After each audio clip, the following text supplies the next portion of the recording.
Pour commencer, j'aimerais définir deux notions au cœur de mon intervention. Celle de la culture et celle de la réussite.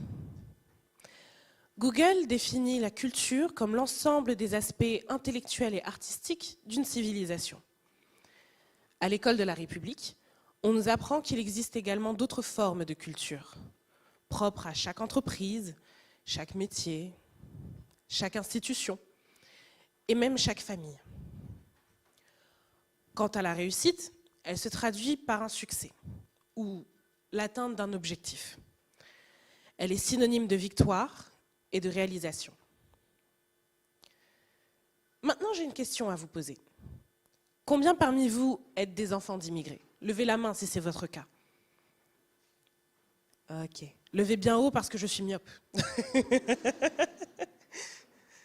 D'accord. On est au moins à, je dirais, un tiers. Eh bien, cela fera autant de personnes qui se reconnaîtront certainement dans mon vécu. Mais même sans être enfant d'immigrés, je pense que vous vous reconnaîtrez facilement et que vous vous identifierez à la pression qui repose sur les épaules de la jeunesse, l'impératif de réussite. Dans ma culture congolaise, réussir, c'est faire la fierté des siens. Mon grand-père, Julien Boucambou, était un syndicaliste qui s'est battu pour la liberté de son peuple et de ses descendants en militant fermement pour l'indépendance du Congo-Brazzaville. Mon père est tout aussi passionné par l'avenir de son pays. Quand il est arrivé en France, c'était pour acquérir des compétences qui lui permettraient de se remettre au service de sa nation d'origine. Et c'est pour ça qu'il est devenu docteur en économie. Vous l'aurez compris, dans ma famille comme dans ma culture, la réussite est un enjeu collectif. Et c'est pour ça que pour moi, congolaise, échouer n'était pas une option. Vous imaginez donc bien que dès ma naissance, et même bien avant, mon père avait déjà tout planifié. Après des études brillantes de la maternelle au lycée dans un établissement privé, je serai sélectionnée pour poursuivre mon cursus scolaire au sein d'une classe préparatoire de préférence appartenant au top 10 du classement national, après quoi je rejoindrai les rangs d'une grande école de commerce, avant d'entrer dans une certaine école nationale d'administration, pour finir, au mieux, présidente du monde, au pire, ministre des Affaires étrangères. Rien que ça. Dès mon plus jeune âge, j'ai appris à travailler dur pour ne pas décevoir les autres et à suivre la voie que l'on m'avait tracée. Malheureusement ou heureusement, si je me trouve devant vous aujourd'hui, c'est que tout ne s'est pas totalement déroulé comme prévu pour mon papa. Pardon, pour moi. C'est lorsque j'ai validé non sans difficulté ma première année en classe préparatoire que les choses ont commencé à se compliquer. On m'a dit que si j'étais incapable de tenir une seconde année, c'est parce que j'étais trop bête. Il faut savoir qu'en France, il existe une grande disparité dans la représentation des enfants d'immigrés et des enfants dits de natifs au sein de filières d'élite. Moi, j'avais remporté ma place au sein de cette minorité, en intégrant le lycée Carnot. Mais malgré tous mes efforts, je n'étais pas parvenue à me montrer à la hauteur de cette place d'exception. Et c'était difficile pour la bonne élève que j'avais toujours été, car il s'agissait là de ma toute première rencontre avec l'échec. Un échec cuisant, douloureux et surtout honteux. C'est lors de cette première rencontre avec l'échec que j'ai appris qu'en France,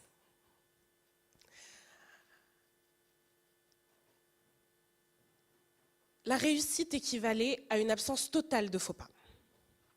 C'est lors de cette première rencontre que j'ai appris qu'ici, l'échec était une horrible bête noire que seuls les faibles s'accordaient le luxe de rencontrer. Et c'est lors de cette première expérience que j'ai eu l'impression de décevoir ma famille et de déshonorer mes deux cultures. J'ai donc d'abord refusé d'écouter ce que l'échec avait à me dire. Mais vous savez, je suis croyante. Et que vous croyez en Dieu, en l'univers, en une force supérieure, ou tout simplement en la vie, il se peut que vous expérimentiez un proverbe qui dit ceci. La vie est un excellent professeur. Tant que vous n'en apprenez pas les leçons, elle se répète. C'est peut-être la raison pour laquelle l'échec et moi nous sommes retrouvés 4 ans plus tard. J'étais désormais diplômée de 2 licences, l'une en commerce international et l'autre en ressources humaines, pas mal pour quelqu'un qu'on avait dit bête. Seulement voilà, j'avais beau candidater pour qu'une entreprise me sélectionne et me permette de poursuivre mon master en alternance, rien ne se produisait. Je ne recevais aucune réponse favorable. Et je me rendais compte que sur le marché du travail, personne, ou presque, ne voulait de moi. D'autre part, je me surprenais à ne faire preuve d'aucune combativité dans mes recherches. Travailler me paraissait pénible, et malgré toutes mes bonnes intentions, je n'arrivais tout simplement pas à être ou faire comme les autres. J'avais l'impression que suivre le chemin classique des études, puis du CDI, ce n'était pas fait pour moi. Alors était-ce mon manque d'expérience, une absence de connaissances ou de compétences, ou même la couleur de ma peau qui me discriminait? Était-ce mon appréhension du monde du travail, un manque de motivation, ou tout simplement de la paresse? Aujourd'hui, je peux vous répondre avec assurance que la réponse est non. Le problème était que je ne trouvais pas ma voie. Je savais qu'il fallait que je persévère, mais je ne savais pas encore dans quoi. Une chose est sûre, en revanche, mon Dieu, je suis un peu trop sûre de moi. Non, une chose est sûre, en revanche, c'est que je ne me retrouvais absolument pas dans la culture française de l'entreprise. Ce rapport presque abusif à la hiérarchie, ce mépris de la jeunesse et cette obsession pour le présentéisme étaient des éléments que jusqu'ici j'ai vraiment du mal à concevoir. Puis je me suis dit que dans cette quête, mes 2 cultures avaient peut-être été des handicaps. Parce qu'elles m'avaient appris qu'en tant qu'enfant, je n'aurais jamais droit au chapitre de ma propre carrière. Qu'en tant que Congolaise, je devrais justifier ma présence sur le territoire français en performant constamment dans mes études. Qu'en tant que jeune, je mettrais du temps à trouver ma place sur le marché du travail. Et qu'en tant que femme, je devrais redoubler d'efforts pour prouver que je mérite la considération à laquelle je prétends. Toutes ces croyances sont des croyances héritées de mes 2 cultures, mais des croyances limitantes. Et certainement les raisons pour lesquelles j'avais du mal à m'orienter. Pour trouver ma voie, j'allais devoir en faire abstraction. J'ai donc réalisé un test de personnalité, que peut-être beaucoup d'entre vous connaissent. Et ce test m'a révélé que j'étais une diplomate, à mi-chemin entre la personnalité charismatique et optimiste. Et 2 des éléments qui caractérisent le plus ce type de personnalité sont leur besoin de liberté et leur créativité. Les environnements leur imposant trop de contraintes ont tendance à les empêcher de performer. C'est QFD. Et là, illumination, j'allais devenir mon propre patron. Sauf que, une fois devenue freelance, je n'étais toujours pas plus libre, parce que je ne m'étais toujours pas libérée de ces croyances limitantes, et que je continuais de vivre pour l'acceptation des autres. Je pensais avoir soigné mon rapport à l'échec en devenant entrepreneur, mais en réalité, j'avais juste transféré mon besoin d'être validée par mes 2 cultures d'origine à un besoin d'être validée par une culture d'entreprise. Or, il existe, en sciences sociales et psychologiques, un concept qui s'appelle la prophétie autoréalisatrice. Et ce concept observe que nos croyances forgent nos réalités. Comme le disait si bien Job dans la Bible, ce que je crains, c'est ce qui m'arrive. Et c'est ce que j'expérimentais. J'avais peur d'échouer. Et l'échec, ou plutôt la peur, attirait l'échec. Et comme j'associais l'échec au rejet, je vivais très mal le fait de ne pas répondre aux standards, d'une part, du salariat et d'une autre, de l'entrepreneuriat. Il m'aura fallu 3 rencontres supplémentaires avec lui. Pas de job, l'échec.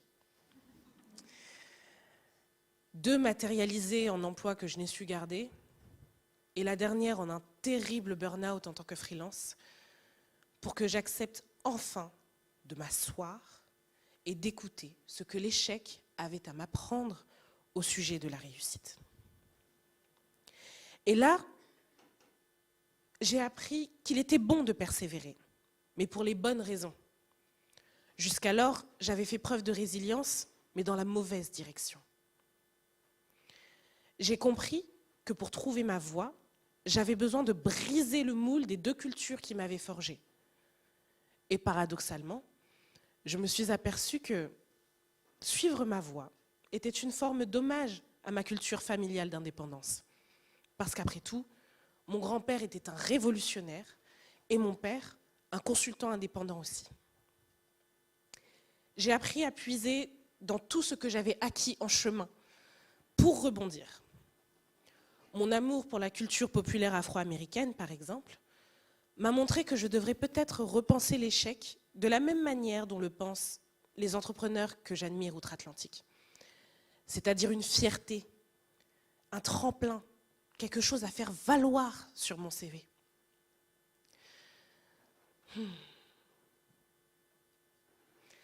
L'un des exemples les plus inspirants pour moi est celui de Michael Jordan, qui est l'un des, si ce n'est pas le plus grand basketteur de l'histoire. Et lui-même a déclaré, je cite, « J'ai échoué encore et encore et encore, et c'est pourquoi je réussis. » Et là, j'ai eu un déclic, parce que si même les plus grands expérimentaient l'échec à un moment ou à un autre de leur carrière, qui étais-je pour ne pas l'expérimenter? Tous ces éléments m'ont permis de redéfinir ma vision et ma définition de l'échec et de la réussite. Et c'est cette vision qui me permet de me tenir devant vous aujourd'hui et de vous dire que peu importe votre culture, la réussite, c'est ce qui se produit lorsque l'on n'a plus peur d'échouer. Parce que si vous pensiez y échapper, détrompez-vous. Je vous le dis, ça n'arrivera pas. Vous rencontrerez certainement l'échec à plusieurs reprises, et peut-être même dès la sortie de cette école. Et d'ailleurs, je vous le souhaite, parce que les progrès que vous ferez en échouant seront bien plus gratifiants que le petit confort de la perfection. Donc si vous échouez demain, ce n'est pas grave. Réessayez. Persévérez en restant indulgent avec vous-même. Et je peux vous garantir que c'est avec cette persévérance bienveillante qu'à votre tour, vous aussi, vous réussirez. Merci.